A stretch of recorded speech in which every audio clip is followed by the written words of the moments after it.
This will encourage every dealer to start at a very low price on every one of these vehicles in order to sell it. Nissan going back to a stair step incentive program for dealers. And this is just so you understand, these programs were originally developed when Carlos Goshen, I think that's how you pronounce his name, was the head of Nissan, and he came up with these stair step programs to encourage dealers to take really crappy deals up front in order to buy market share. And the dealers, as a majority of the dealers, hated these programs. And Nissan finally relented and agreed and swore they would never do them again until, well, now when they have to do them again. So let me stop you real quick. For those of you that don't know, I'm a used car dealer. I don't know anything about the back end of the new car space, allocations, things like that. So Ray, can you explain to me what a stair step program is? Yes. So the way this works, the manufacturers, when they have excess inventories of certain models, will challenge their dealers to sell those vehicles by creating dealer-specific sales goals on a monthly basis for particular models. And the way a stair-step program works is if you reach 90 to 99% of your goal, you will receive X amount of dollars for each one of those models that you sold. Now, in this case, it happens to be $200 per vehicle, and the vehicles that are incentivized are the Rogue, the Frontier, and the Pathfinder, because those are the three that they're really struggling with. If you hit 100% of that sales goal that was assigned to you to 119.99%, then the amount you get paid per vehicle increases from $200 to $500, retroactive to the first vehicle. And if you hit 120% or above, that number then increases to $750 per vehicle. Now, the sales objectives that are set are typically ridiculously high. Where they might take a look and they go, well, last year in October, you sold 30 Rogues, Pathfinders, and Frontiers. So this year, your objective is 50. And once you get to 90% of 50, we're going to start paying you. And once you get to 120% of 50, we're really going to pay you. So they're encouraging their dealers from Jump Street to just give this stuff away. And what makes it so exciting for the manufacturer is that if the dealer misses hitting the goal, it didn't cost the manufacturer nothing, okay? As opposed to if they just put money on the hood, or there was a consumer incentive, because that's got to be paid. But if the dealer misses hitting their sales goal, it didn't cost Nissan anything. So that's a stair-step program. So Ray, let me ask you possibly a rhetorical question. Does this not set up a predatory environment in a car dealership when a consumer walks in and they're close to their sales goal? Yeah, pretty much it does. Yeah. And what it really does is it instantly cheapens the brand. And what I mean by that is no dealer is going to say to himself, I want to get to the $200 a car level. They're all going to say to themselves, we've got to get to the $750 a car level. And they are going to start approaching every deal on those vehicles as if they're going to collect that $750. So that might mean that in order to sell the vehicle, they will go $750 below the invoice amount in order to make that deal, thinking that once they hit their number, they're going to get that $750 back. Now, if they don't hit their goal, they don't get it back. So I have a comment about this. So I am friends with a Nissan franchise manager, and Okay. back 6 months ago, Nissan was implementing a program where for every extra Rogue a dealer was taking, they were giving them, I think it was like $1,000, and then on the back end, when they sell that Rogue, they were giving them an additional $1,000 on the back end. And I Okay. asked him about this program because he was saying, when I've talked to him quite a bit, that okay, the manufacturer Nissan has to help us move some metal. They need to give us some incentives, something. And I was like, well, Yes. I saw this program through Automotive News. How did that help? He's like, man, we didn't see any of that money. So he said a lot of times when you see these headlines come out of Nissan, or you see these headlines come from Automotive News with exactly this program right here, this seems more wide scale than the program that we were talking about 6 months ago. But he said that a lot of times Nissan will release this, but it will be for just certain dealers. It will be just for a certain region, and it won't be necessarily dealer wide. In this case, when they're talking about this stair step program, is this something that's going to affect all dealers, or do you know if it's regional? This will be national. Okay, good. This will be how they move the metal nationally. They know that they are overstocked and oversupplied with Rogues, Pathfinders, and Frontiers everywhere. There might be some regions or zones where it's even worse than others, but it is so bad nationwide that they know it's a national program, and it has to be a national program. Um, and so this will encourage every dealer to start at a very low price on every one of these vehicles in order to sell it and hit their objective from Nissan. And I can assure you, in many cases, the objectives are so far out of reason because you have a brand that has been going backwards, and you look at what that store did with those products last year in October, and sales have been going down since then. Your market share has been going down since then, and you're going to set objectives that are going to call for tremendous growth when everything has been the opposite of that. So to come up with these numbers that they're going to come up with, it's like at a lot of dealerships, they're going to look at it and go, there ain't no way we can hit this. I mean, it is not possible. Okay, it is. To quote what everybody likes to hear me, it's inconceivable. Okay, to hit these numbers based on what sales have been. It's one thing to look for some growth. It's another thing to look for, I don't know, 15, 20, 25% increase in sales based on, well, that's what we'd like to see. Well, of course, everybody'd like to see that. You'd like to see it at your dealership. But you project growth based on reality. And the reality is that most of these objectives that are going to be handed out are not based in reality and are just like pie in the sky numbers that these dealers are going to try and get to. And in many cases, they are going to fail. And it won't cost Nissan anything for those dealers that didn't hit the goal. So do you feel like these dealers that are seeing a headline like this or getting these programs sent to their dealerships, when they have these pie in the sky numbers that are coming from the manufacturer, does it fire them up and get them to try to move more metal and lower prices, or do they just roll their eyes and like, you know what, we're going to make more money off selling these people $200 nitrogen per vehicle instead of trying to just move out volume? The really big volume stores, it probably gets them fired up to a degree. Those that aren't huge volume stores look at the numbers and go, "There's no way," and they just roll their eyes at it. And it's like they can't wait for their factory rep to come in and berate them for not hitting their goal. When they know, and the factory rep knows in his heart of hearts, that it wasn't a goal they could hit anyway. Um, it's it makes a good headline.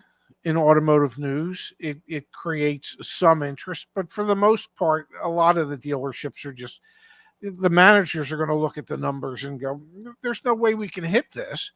And in an attempt to hit it, we're going to lower our average gross profit per vehicle, which means as a manager, I am going to work harder to earn less. Now, you tell me how that motivates a manager, because I know it doesn't. Right. So speaking of Nissan, we talk about allocations a lot and how these manufacturers are shoving cars down these dealers' throats. Well, with Nissan, at least for my buddy who is this franchise manager, they have an ordering system, which I don't know if this is a regional thing or if it's nationwide. But from what he was telling me is allocations don't come to him whenever he sells vehicles. He's able to put in an order through his Nissan ordering system or whatever, and he basically fills up cars as he sells them off. So he was having an issue probably 6 months ago where, okay, they were selling cars pretty well, and then he put in his order for a lot of these new like Sentras to come in. And then his sales just shut off. So he got a lot of vehicles into his dealership, and he got stacked up way more than what he could handle. So in that case, he just didn't take any more. He didn't order any more vehicles, and he was able to kind of thin his herd. And he's just now gotten back to the place where he's got a manageable inventory level. But I'm curious to know what you've experienced through some of these dealerships that you've worked in. If all the allocation systems have been the same, or is it a lot different per manufacturer? Every manufacturer is different, but most manufacturers it's pretty much the quicker you turn something, the quicker you earn its replacement. And when it comes to certain brands, they just work strictly on an allocation system. You can't, for instance, order a Toyota or a Lexus. The dealers don't have the ability to actually order. They get allocated vehicles. Now, the manufacturer will try and match a customer's request as closely as they possibly can to what has been allocated to that dealer. Then there's other manufacturers where you turn and earn, but you can actually order what it is that you want. Now, at BMW, at Mini, at Audi, you can order, you earn inventory, you turn and earn it, and you were given build slots for particular models, and then you can order it exactly the way you want or exactly the way your customer requests it. But if you didn't earn that build slot, it becomes harder to do that. So at certain points, you might have to do a trade with another dealer who has a build slot for a model that you need, and you have to give him a different build slot for a different model. So it depends on brand, it depends on manufacturer, but for the most part, the quicker you turn something, the quicker you earn the replacement. In some brands, it's just an allocation system. In other brands, it's an allocation system with the ability to actually order exactly what it is that you want. All right, Ray, you want to answer a few questions before we get off here? Yeah, I thought I just answered a question. Damn it! All right. I don't know what this means. Can somebody tell me what this means? I got you. See the THB before the 40? Yeah. That's Thai money. Oh, got it. And Thai money is called bat. So is this like 40 cents? That is $1.19. I checked. That is $1.19, Ray. Please don't give it. I don't care what currency it's in. Please don't give us your money. But it looks cool on the screen. It looks cool. It looks like you gave us a bunch of money, and we appreciate the gesture. Yes. But me and Ray, all we ask for is just your time watching this. You watch our videos when we put them out through the week. Subscribe. That's what we want. We don't want your money. We would like you to hit that subscribe button. That would mean the world to us. Please keep your money. We would prefer to be known as the world's fastest growing YouTube channel in automotive, as opposed to the one garnering the most money from its commenters. Yeah, and we're not going to be either. So just don't send us your money. All right, I want to answer this question because I've seen it a lot, and I feel like I've been quiet about this, and I wanted to do a whole show segment about this. Maybe we will eventually, so I'll just give the short answer now. Yeah. So Ray, you're aware of this. Ray wasn't really involved in this. This was me and Zach thing. Yeah. So I bought 4 more expensive cars on our lot. They're all 2022s. There were 2 2022 HRVs. There was a 2022 Toyota Camry. There was a 2022 Honda Civic. And our plan was that I was going to show consumers exactly what I have in the car. We were going to put it on Car Edge, and we were going to sell the cars through Car Edge, get them shipped out, everything like that. We thought, how could this lose? People want transparency. And it turns out if you don't have financing set up, and my wife would argue if you don't have a good plan set in place before you actually roll it out, that to me and Zach, that it will crash and burn. So we had these 4 cars. I think only 3 of them actually made it online. But we had 2 deposits like in the first week. I don't know if you knew about this, Ray. I heard about the deposits. Yes. Yeah, we had 2 deposits, and consumers went to get loans, and they could not get approved for loans. So the only way that we have decided that this will work if we ever try it in the future is we got to be hooked up with some kind of financing, because people are not going to be able to go out and get their own financing and get approved for these cars, at least probably the consumers that we're going to be able to sell through. So it was an epic fail. And we pulled the plug pretty quickly because we learned that you have to have financing if you're going to sell more expensive cars. Because me and my little world here, I was just assume that there'd be people out there that could pay cash for $22,000, $23,000 cars. And I was, it's not the case. It's not the case. Sometimes you kids need to talk to somebody like me. just say it. Hey, well, I wish you would have sent me a. About to say a bad word. I wish you would have sent me a memo before we started all this. I didn't know about it. Yeah, I said this so many times. The transparency is key, and that was Brandon's focus, and that's a fantastic focus. I just didn't think about anything else. I just thought about transparency, and that's it. He has a tendency to focus, and that's great on particular things, but in this case, it was way too focused on that. And I think that the price issues, and Brandon wants to just jump on something and go. He's always just go. Sounds And things like take time to build. Yeah. Well, they take time to build. And so by the time that everything was up and running, time had passed, prices are dropping. So I felt like the prices had to be too high on those cars. I still think the idea would work if Brandon had gone with the timeline that everyone else needed. And there were a couple of other things in place, and we did need to have financing as an option. Yeah, so epic fail. We'll talk about it probably in more detail. Some good did come out of it. I gave my mom a new car. So look at that. And she probably deserved it, damn it. Oh, she putting up with me? Oh, yeah. Oh, yeah. She absolutely deserved that.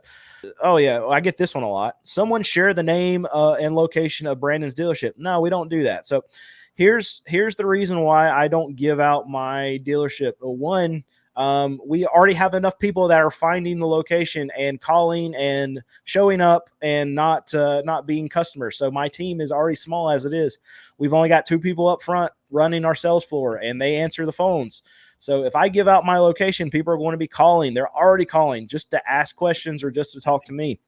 We can't handle it. So I'm not doing that. And 2, I don't want to be this used car dealer that you feel like is trying to peddle my wares while I'm showing you a video. I feel like the message that I'm trying to give you, being able to help you save some money, doing what me and Ray are doing right here, showing some stuff about the car market.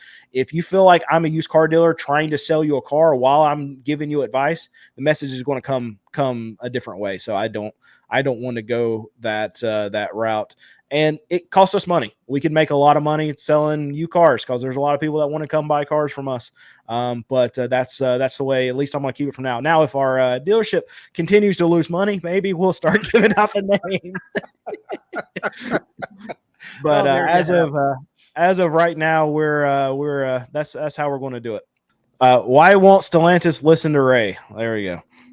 Yeah, that's a question I ask myself all the time, and I would tell you that I could run Stellantis into the ground quicker than Carlos Tavares, and I would do it for 10% of what he earned last year.